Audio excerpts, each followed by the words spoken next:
ini saya suka banget makan ini dok, misal ya. Nah, ini Iya. selama hamil saya boleh makan nggak gitu, ngaruh nggak, berbahaya nggak gitu ya, itu boleh ditanyakan.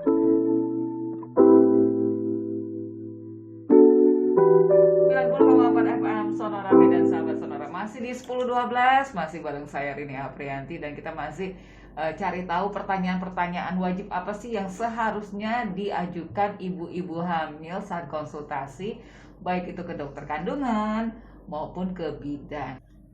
Pertanyaan pertama tadi tentang obat yang boleh dikonsumsi tanpa resep kalau kita mengalami masalah kesehatan, gangguan kesehatan yang kita tidak bisa langsung konsul gitu ya, karena beberapa hal.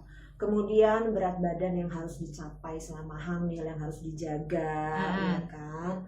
Kemudian olahraga, kalau selama ini sebelum hamil kita itu termasuk, apalagi kalau atlet ya, olahraganya rutin dan cukup berat. Nah ini wajib ditanya nih kepada dokter, apakah olahraga itu masih aman, intensitasnya seberapa besar ya kan, frekuensinya, kemudian kapan harus menghentikan olahraga, dan olahraga apa yang bisa digantikan jika olahraga itu ternyata terlalu berat selama kehamilan. Pertanyaan berikutnya itu tentang vaksinasi. Ada nggak vaksinasi yang harus saya terima selama hamil? Itu nanti dokter yang lebih tahu ya, vaksinasi apa yang dibutuhkan ibu. Tentunya untuk ibunya, bukan untuk calon. Untuk ibunya selama hamil, maksudnya.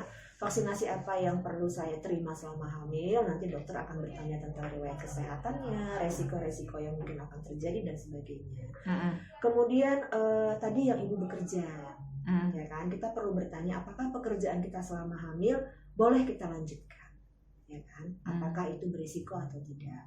Kemudian juga bertanya seberapa berat sih pekerjaan yang boleh saya tanggung selama kehamilan ini, karena kan ada yang hamilnya bermasalah, ada yang hamilnya aman-aman saja. Tentu kan berapa lama ibu bekerja, seberapa berat beban pekerjaannya itu berbeda.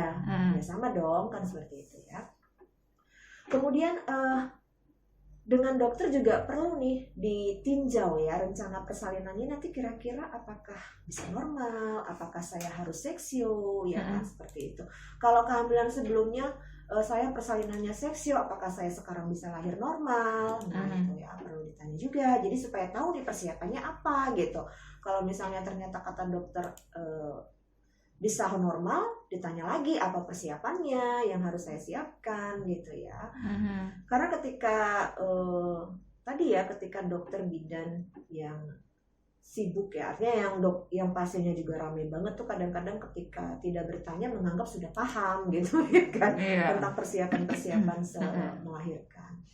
Kemudian juga yang penting adalah kalau saya mau menyusui nih dok, ya kan, atau saya mau menyusui nih Bu Bidan, saya mau ngasih ASI eksklusif, apa nih yang perlu saya persiapkan, dukungan apa yang harus dapat saya peroleh gitu ya. Iya, benar. Salah satunya yang pernah kita bahas sebelumnya itu tentang IMD Mbak, inisiasi menyusui dini. Nah itu perlu dibicarakan tuh dengan dokter dan bidannya. Nanti kalau misalnya saya melahirkan di rumah sakit ini dengan dokter yang menolong saya ingin melakukan IMD gitu ya kan. Nah ini perlu dibicarakan apakah bisa mendapatkan pelayanan IMD di tempat tersebut ya kan.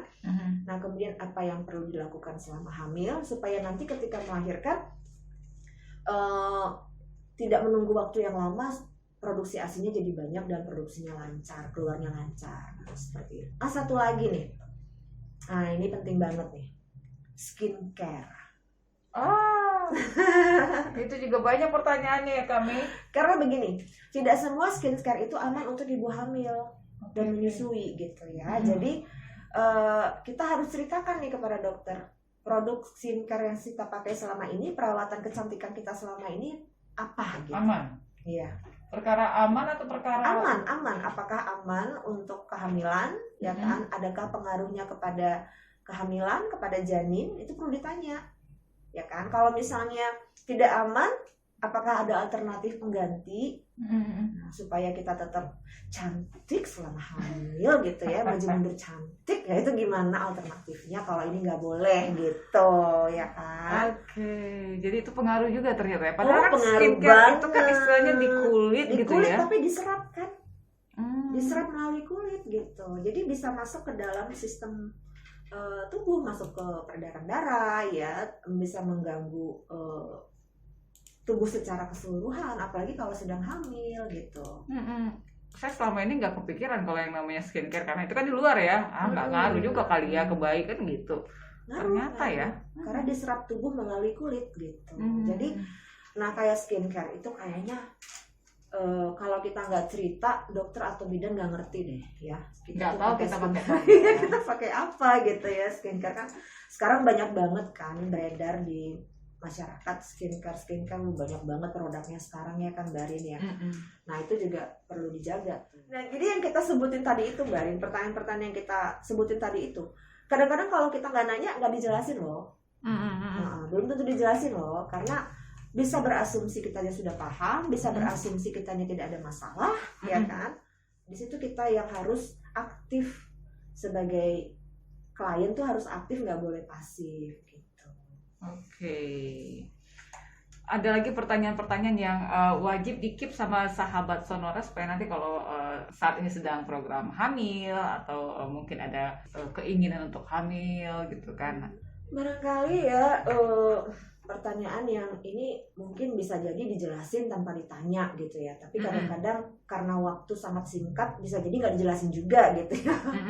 Makanan misalnya, ya kan, makanan apa yang harus dihindari kan gitu ya.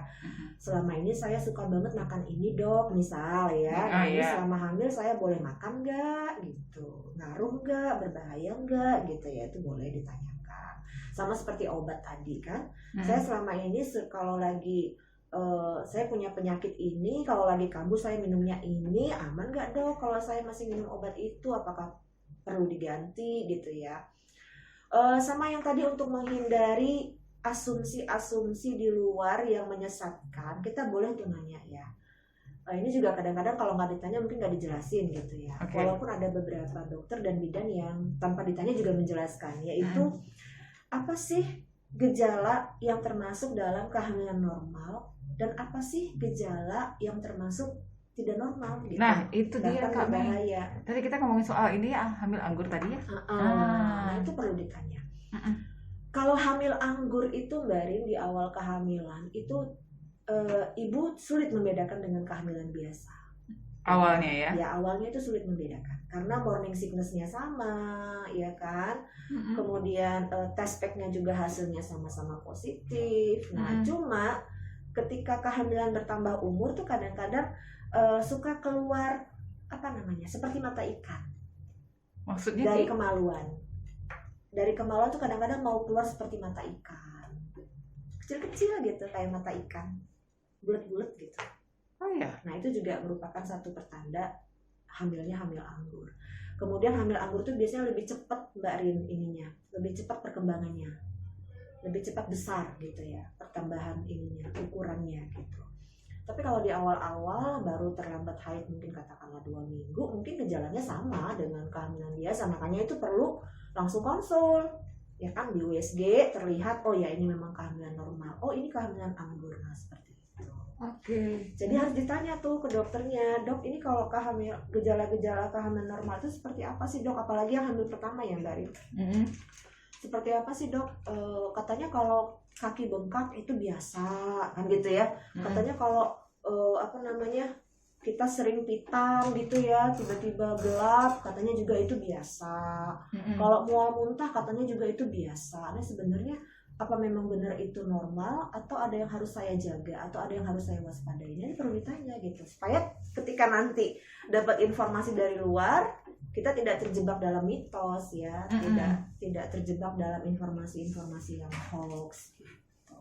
Jadi bisa membedakan mana gejala yang perlu ditangani, mana gejala yang bisa dianggap wajar ya, tidak perlu disikapi secara berlebihan. Kesimpulannya, pemeriksaan kehamilan itu perlu dilakukan sedini mungkin begitu kita menyadari terlambat datang bulan. Ya, mau tes pack dulu, mau nggak tes pack dulu, itu nggak masalah. Yang penting kalau kita udah nyadar nih kayaknya kok nggak haid ini, langsung konsul untuk memastikan itu apakah kehamilan apakah kehamilan palsu atau masalah hormon yang lain yang perlu ditangani. Oke. Yang kedua, periksa hamil itu harus rutin. Jangan menunggu ada keluhan, jangan menunggu ada masalah. Karena tidak berarti kalau nggak ada keluhan nggak ada masalah. Ada beberapa masalah kesehatan yang tidak kita sadari, atau ada beberapa masalah kesehatan yang memang tanpa gejala gitu. Ya seperti tadi ya, kematian janin dalam kandungan. Nah, ini kan sebenarnya kalau kita memantaunya secara rutin dan teratur, ya kita juga bisa ikut bantu menjaga gitu ya, karena kematian janin dalam kandungan itu ada banyak faktor sih sebenarnya Mbak Rina. Faktor trauma bisa, ya faktor kurangnya asupan oksigen ke anak akibat tali pusat yang terjepit, ketuban yang terlalu sedikit, ya karena ini kadang-kadang kan tidak dirasakan ibu gitu, ya kan. Perjalanan jauh menggunakan pesawat misalnya, ya tekanan udara dan sebagainya itu perlu dipantau. Kalau misalnya kita rutin melakukan pemeriksaan kehamilan, kita bisa ikut menjaga gitu, kita bisa lebih aware ya kan. Kemudian selain rutin dan tidak menunggu ada keluhan, yang paling penting adalah mengikuti semua anjuran dokter dan bidan, dan jangan jadi klien yang pasif. Ya kita harus aktif juga bertanya. Harus cerewet kali gitu ya kami ya? Iya, aktif juga menyampaikan informasi-informasi yang mungkin penting diketahui oleh tenaga kesehatan untuk menjaga kehamilan kita tetap dalam keadaan sehat sampai nanti persalinannya juga aman, lancar dan sehat. Gitu. Oke. Kami thank you. Sama-sama. Oke, terima kasih juga untuk sahabat Sonora yang sudah bergabung di 10.12 untuk hari ini bersama kita sudah ngobrol dengan Kak Melanie Fabiola, founder Lembaga Karin Kahandira. Saya Rini Aprianti pamit. Kita ketemu lagi di 10.12.